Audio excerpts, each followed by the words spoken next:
Yes, so basically, I am an Indian citizen residing in UK for about 14 years. Um, and I was traveling on my holiday from London Gatwick to Japan via a transit in Shanghai. And basically, went past the e-gates, happily queuing up for the security gates to transfer onto my next flight onto Osaka in Japan. And one of the officials from the Chinese immigration came over and singled me out of the queue. Basically said, "Look, India, India." Took my name and something and took me out. So I asked her what is happening, and she basically didn't say much and just basically asked me to follow her. Took me close to the e-gates where there is the immigration. The manual counters for the immigration, and then she went on to say, "Arunachal, not India, China, your visa not acceptable, your basically passport is invalid." Very confusing moment, obviously, because never heard of that before. We obviously are a proud Indian citizens, all residents of Arunachal Pradesh. Um, and basically, she wouldn't give me an explanation. She wouldn't let me go back into the queue. Said you cannot board the plane. Then other officials came. So actually, I probably interacted with around 10 other immigration officers. So another lady came, took me to another part of the airport.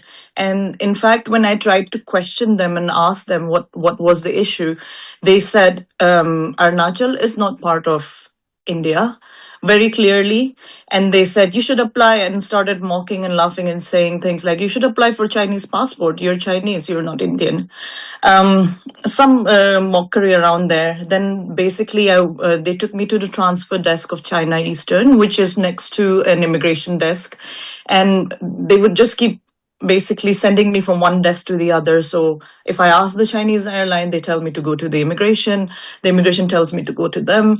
And they basically didn't give me a straight answer. I said, "Where is the law? What rights have you got to hold me back here?" So ultimately, it took about 18 hours for me to get out of Shanghai. What is shocking to me is I have, in fact, transited through Shanghai in the past, a year ago, with no issues at all. In fact, the first time that I ever transited through China, I spoke to the Chinese embassy in London, and they said, with a short layover of about 3 to 6 hours, you don't need a visa. So obviously, I work actually in the regulatory space in London as well. So I know that how important rules are, and I'm well aware of the regulations.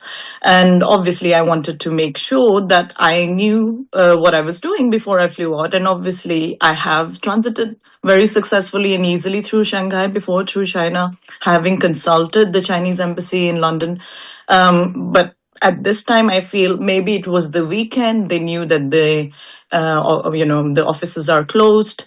The timing was as such that I couldn't actually call the Chinese embassy in London. So after a lot of ordeal, because there was no Wi-Fi, the Wi-Fi was really slow, and even if I did get connected to Wi-Fi, you can't open Google, you can't open any of the socials like your Facebook or WhatsApp. So I couldn't get in touch with my family for a very long time.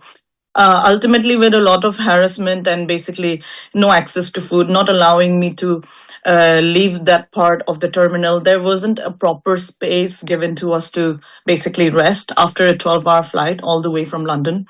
At one point in time, because I kept going up to them every hour or so, asking them what is the issue, why they're holding me back, what legal rights or rules do you have that says that Indian nationals, and they would just dismiss every time I tried to speak to them, in fact, in a very unprofessional manner.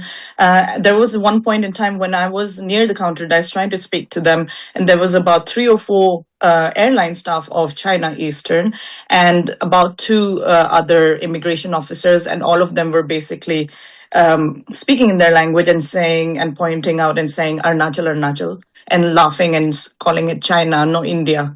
So that kind of very humiliating, questionable behavior from the immigration staff as well as the airline staff.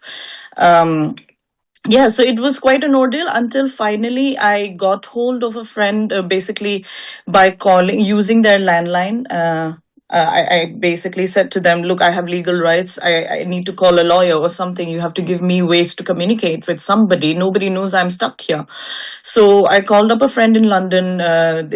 They helped me to basically get the details, because even if I had a little bit of internet, it doesn't open Google, so I couldn't find the immigration details. So I called up the Shanghai and Beijing Indian embassies, and within an hour, very, very, helpful, in fact, and very glad that the Indian officials came to the airport, and then basically they got me some food and basically spoke through the issues with them and helped me get out of the country. So a very long ordeal, 18 hours, but glad that I'm out of there.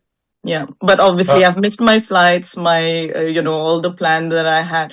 It took a lot of time to even get the visa for Japan. I had all the right documents, everything.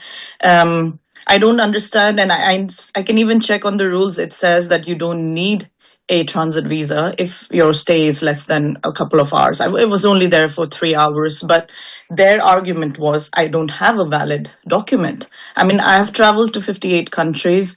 I have used my Indian passport everywhere. It's a valid document, but apparently not in China.